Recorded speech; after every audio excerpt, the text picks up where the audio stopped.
பால்வாடி டீச்சரா இருக்கு. செருப்பாலி அடிப்பேன். இங்க பாருமா இவனு பால்வாடி டீச்சர்னு சொல்றான். இது மனோன்மணி, என் அத்தை பொண்ணு. அதெல்லாம் ஒண்ணும் தேவையில்ல, உட்காரு. My name is Anbukarasu IAS. எனக்கு கலெக்டர் படிக்கணும்னு ஆசை. கண்டிப்பா கலெக்டர் ஆவேன். My father's name is Vellachami. சொந்தமா மாஸ்க் ஷாப் வச்சிருக்காரு. என்னடா புடுபுடுன்னு இருக்காருன்னு பாக்குறீங்களா? பாக்கதான் இப்படி இருப்பாரு. மணமேடையில வெக்கப்பட்டு தலை குனிஞ்சிட்டு இருந்த அம்மாவையே அப்படி சிரிக்க வச்சாருன்னா பாத்துக்கங்களேன். ஆனா அம்மா அடிக்கடி சொல்லுவாங்க, அம்மா கடைசியா சந்தோஷமா சிரிச்ச சிரிப்பு இதுதான்டா. 12 வருஷம் ஆச்சு. இதாங்க மம்மி போதும் பொண்ணு. ஆமா இதாங்க அம்மா பேரு. எங்க அம்மாக்கு முன்னால 5 பொம்பளை பிள்ளைங்களாம்.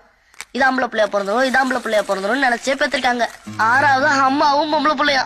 இதோட போதும் பொண்ணுன்னு அம்மாவுக்கு போதும் பொண்ணுன்னே நேம் வச்சிட்டாங்களாம். இதான் என் சிஸ்டர் தெய்வக்கனி. நாங்க 2 பேரும் நல்ல நெருக்கம்.